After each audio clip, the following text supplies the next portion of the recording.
All right, take two. So yeah, did this one before, but obviously had a little bit of an issue with the audio. So look, I'll just sort of fire through this one as I've sort of really gone through it and sort of marked these things out already. Basically, what we're sort of seeing with gold was obviously, look, we were planning for the two things. We were leaning towards, if you watch the last videos that I've done the last couple of days and that, you know that I've been sort of looking for the downside moves on gold. And we really got that sort of in spades yesterday. It came down very strong through Asia, and then sort of had a little bit of sort of Euro news in the US session, which really sort of sealed its fate. And as you can see, we sort of got underneath this little bear flag confirmation line here, which was obviously the swing low of this bear flag that was setting up. Had sort of planned, obviously, you can see here, had it sort of got up above that 2050 area. Look, that was basically just a short-term potential option for this to squeeze a bit higher, but really, as I've said the last couple of days, to get up over here was only just a chance to really short it from a higher level. And we have sort of seen it sort of come down and pop this sort of key swing low at the moment here. We haven't seen a complete meltdown yet. We've got FOMC tomorrow morning. I think that sort of like realistically, after these larger moves that we've seen, like, I mean, this was through yesterday. That's a 2% drop off, sort of 48 buck move or so to the downside. I think we're just going to see the market just chill and sort of relax a little bit around here, a little bit for now.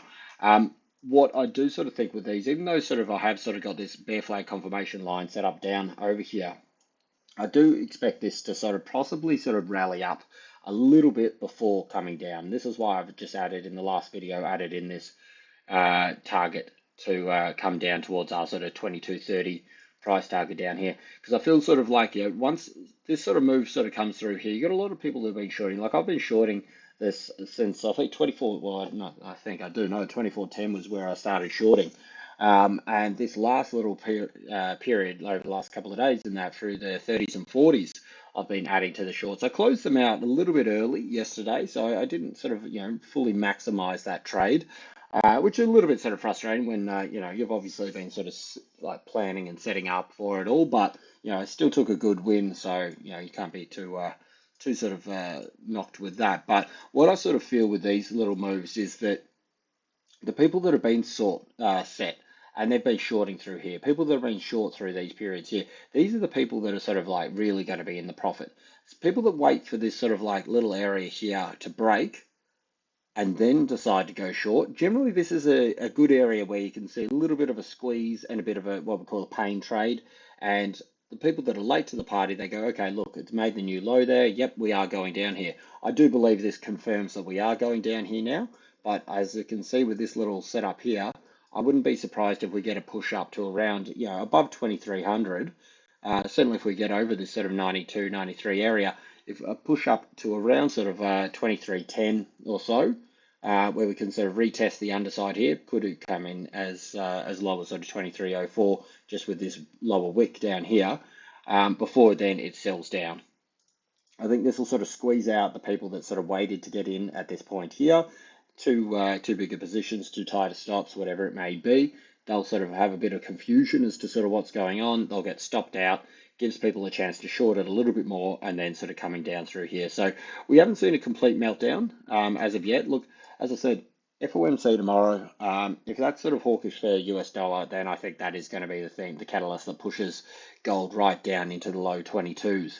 But as it is for now, obviously it's just that it's done a little bit of a back test, but it has held this. So if you sort of invert this and have a look at it like this, that's a little bit of a, what's called a hanging man kind of thing, where it's done the back test, but wasn't quite yet unable to sort of push past that breakout level. So certainly in the area that it is going to go here, but I wouldn't be surprised, particularly if we take out this wick here, that we see a bit of a push back down to, or actually get back to where it should be, push back up towards that sort of 2310 before sort of coming down. We are seeing the RSI a little bit sort of oversold down here.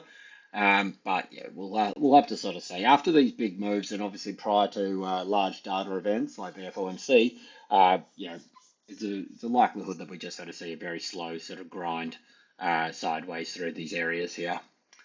Flip on to DXY, as we are seeing, actually, this is breaking up a bit higher now. So coming up into this area where we know sellers have been sort of sitting previously. So, we know that they've liked to sell it down here, came up here and tested it before. As I did that last video, I was just opening up really and sort of coming into this sort of daily sort of resistance area here. So if we pop it on here, we can see that it is certainly breaking out to the top side. No bottom wick on this. Oh, actually, no, there is a tiny little bottom wick on it. No bottom wick would have indicated probably a little bit more of a chance of a sort of push back down. But so we're getting into that area where we know that market has liked to sort of liked to sell it previously. Um, I was very surprised by this move actually, because this is what I was saying in that last video, that we had a bit of news out last night, which was the employment cost index. So 0.9% previously, expected to tick up to 1% and went to 1.2%. Now, employment cost index isn't really something that I pay close attention to. So it caught me a little bit off guard, to tell you the truth, from yesterday. And we can see that through yesterday, as I was sort of like doing these things, I've said that this midway point was sort of a crucial area. And as you can see, normal price action through Asia sort of came up here, played its part, sold back down the sellers. We know that we were sitting in this line here. But when this news came out, it just exploded to the top side. And it doesn't seem like a massive beat, but it says, look, it's a leading indicator for consumer inflation. When businesses pay more for labor, the higher costs are usually passed on to the consumer.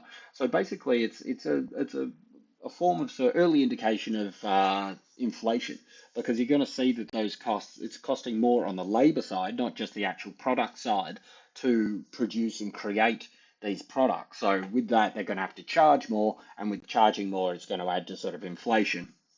And basically, obviously with inflation, their sort of combat to that is to have rates higher for longer, hawkish kind of outlook, which is obviously, currency, but in this case, dollar bullish. So that's the sort of play out of that sort of news, but it's just not one that I've really had on my radar. So that caught me a little bit off guard. But that jump on that, if you jump down to a lower time frame here, um, this was the move through here, this big sort of candle that shot up the top side over here. And really sort of, I think it took the market a little bit by surprise in that. You can see it sort of like consolidated a little bit afterwards. We also had some, consumer confidence coming out, which actually came to the downside, which was expected. The previous one was sort of revised down to 103. It was expected to tick up to 104 and came in at 97. So that's a bit of sort of opposite to it all. And this is the candle in which that news came out. So you can see the market tried to sort of sell it back down here a little bit off that sort of weaker US dollar news. But, didn't really seem to phase it too much. 12:30 came and bang, and just grinded up to the top side over here. So as I said, we're coming into a higher time frame resistance area. It does look like it wants to sort of grind up a little bit more, but I'd be surprised if we do too much prior to FOMC. It's not really the time just before you get a major data release to get major breakouts, unless things shoot up, stop out people, come back other direction. So we're going to have to see how it goes with that, because, it's pretty much, as I said, a guarantee that they're going to hold the rate. So the press conference is really what you want to see. You want to see those questions, see what Jay Powell has to say in his statements, and see sort of what they're looking at moving forward, because US dollar really is only staying inflated at the moment by the fact that it's producing better economic results than anybody else. All the other sort of major banks and economies and that seem to be sort of failing a little bit, but US dollar and its fanboys seem to be sort of keep pumping it along. So as long as that's happening, we've still got sort of dollar bullish as a potential. So we're going to have to sort of see what happens there, but I wouldn't be surprised if we see this sort of start to sort of cool off a little bit. As you can see, the RSI is not really, this is down on a 15-minute. So, we can see that it's pushing up here. We got the RSI is tipping up, but at the moment it's putting in a position where it's making a new high. RSI isn't making a new high, and we could probably sort of see this sort of start to cool off, come through the rest of Asia session and sort of like moving into Euro session. So we'll flip across. Aussie's the next one there. Aussie, we were saying yesterday, well, I was saying yesterday that 65.80 was the level to beat to sort of see a bit of a sort of a carry on. Obviously, we didn't get that. We had a double whack of the Aussie data yesterday. Well, it was one lot of Aussie data, and then obviously that USD data I was speaking about a moment ago. But retail sales came in weak and actually below, well below sort of expectations as well. So that again is a sort of a dollar, well, Aussie dollar weak sort of story with that. Because I mean, if people are not spending, that's not the time to sort of hold rates higher, hike rates of any of these kind of sort of nature. Because if they're not already spending, well, cranking it up a little bit more is not going to cause them to sort of spend any more and spend less, obviously, of course. So, that supports the idea that, rate cuts would be a better option in relation to that specific amount of news. So, yeah, we took a bit of a whack off that. This is that candle that came, no, actually, sorry, this is from up the top, it was early in the day, wasn't it? So here we go. This is the candle where we had that sort of data coming out. It did look like it was reprieving a little bit, and this is what I was saying yesterday. I would like to have got long, and I did get long actually around weekly open levels around that sort of 66.25, 65.25 and 65.30. And it was looking okay for a moment, and it was looking like we were going to get a bit of a pushback up a little bit before that news came out, and that was that USD news that came out, which sort of sent DXY sort of screaming higher, and Aussie dropped. This drop actually came through in about sort of like 5 minutes, dropped 20 or 30 points. So that was a very big sort of whack, and obviously, as you can see, it just sort of dribbled down through the rest of the session now. It's starting to shore up a little bit of a sort of a channel coming through here, so that does give us some levels we can work with. I wouldn't be surprised if we do, as I said, see a little bit of a pushback on DXY through sort of Asia and Europe sessions. I don't think we've got a great deal of news. We've got a few bank holidays happening today across Europe. We've got a bank holiday in China. So yeah, there's not a great deal of data coming out today during sort of Asia and Euro sessions to sort of really move things. So I wouldn't be surprised if we see a little bit of a push, maybe an attempt to get back out of this little channel. But really, I think 65.10 is the level to beat if you want to see any sort of potential upside move here. I would say there's definitely sort of room for it to move up into the 90s, potentially get to that sort of round number of 65. But without a catalyst, I don't think we're going to see this sort of really sort of recover too much at the moment. And obviously the catalyst is FOMC tomorrow morning. So we're going to sort of see whether that's going to actually sort of just be that this whole move was a little bit of a fake out, that they are still sort of keeping on with a bit more of the sort of cuts sooner rather than later, and whether sort of like, what data are they really like sort of looking at the moment? Because obviously CPI is up a little bit, but you're getting a lot of that other stronger economic data, which supports the idea that they could actually sustain a sort of rates higher for a little while longer. So yeah, that's going to be very interesting to sort of see what happens this time with it all. But I think in the short term, we could see a little bit of a reprieve, a breakout to the top side here, retest the underside of this support area that we know we've got marked out, and then sort of see what happens there. But a 20, 30 point range throughout today, I think, is the best you can look for. Of this whole move, we have seen quite a sharp sort of pullback as well. So, I mean, it's come back past the 50% at the moment. If we do sort of tend to break down a little bit lower, 61% is obviously a pretty strong area. We can see that this has been, supported. It's been sort of resistance. It's been resistance. It's been resistance. It's been support. So I would say that sort of 66.50 would be an area where we might sort of see a little bit buying, sort of come back in should it sort of break to the downside. But I think if nothing else, we've got a little bit more of upside before a bit more of a sort of just a grind into this sort of area through here.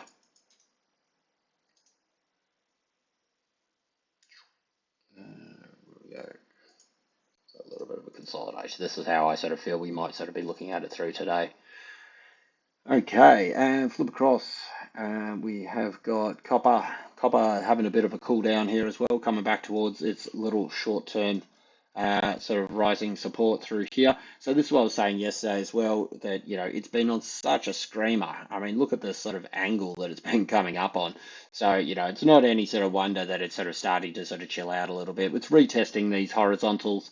Nothing to be sort of super worried about. Look, there is a chance that obviously this could sort of push back down through here and see you swing back down towards this sort of 435 level. I wouldn't be sort of too worried with that. It's still well above this main trend. So at some stage, it's going to have to sort of start to move back over here as well before sort of coming up here. I do believe we do have more upside with it all, Obviously, depending on sort of what the Fed's going to be doing as to sort of how the overall market feels with this kind of stuff. But it's 27%, I think, to the highs from the lows down here. So you know what I mean. It's bound to have a little bit of a cool off at some stage. We're actually seeing this last push up here look a little bit negative divergency. If you look through here, let's change this one a bit.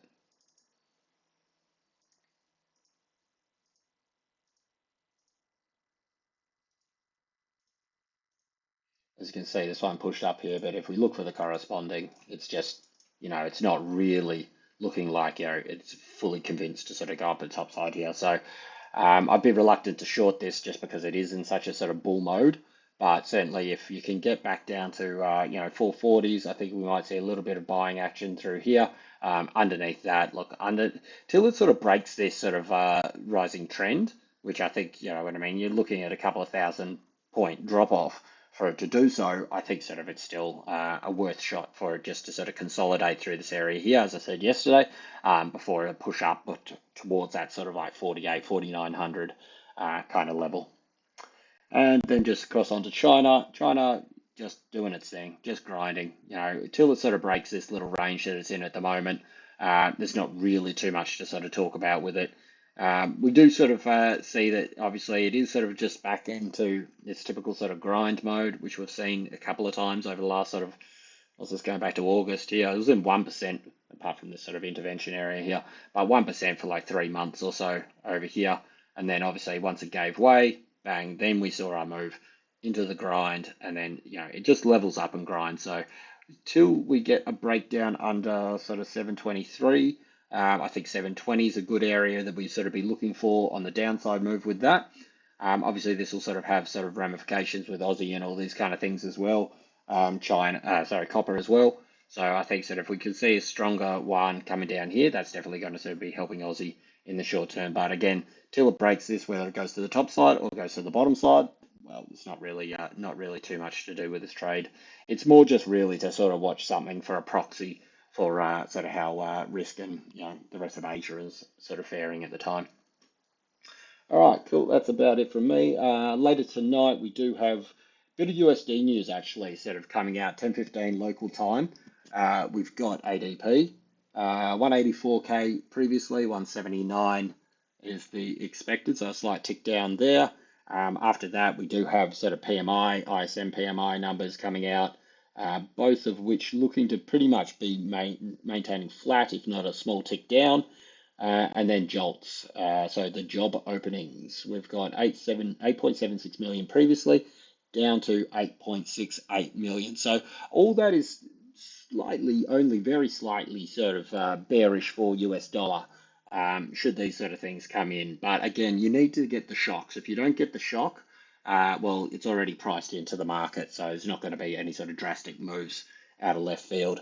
After that, then we've got a bit of a break, and as I said, we've got 4 a.m. local time. We've got the FOMC, so that's tipped again, as I said, to be a hold. But the press conference, 4:30 a.m. local time, that's the one that we really want to see, and that's the one that's going to move the market. All right, that's about it from me.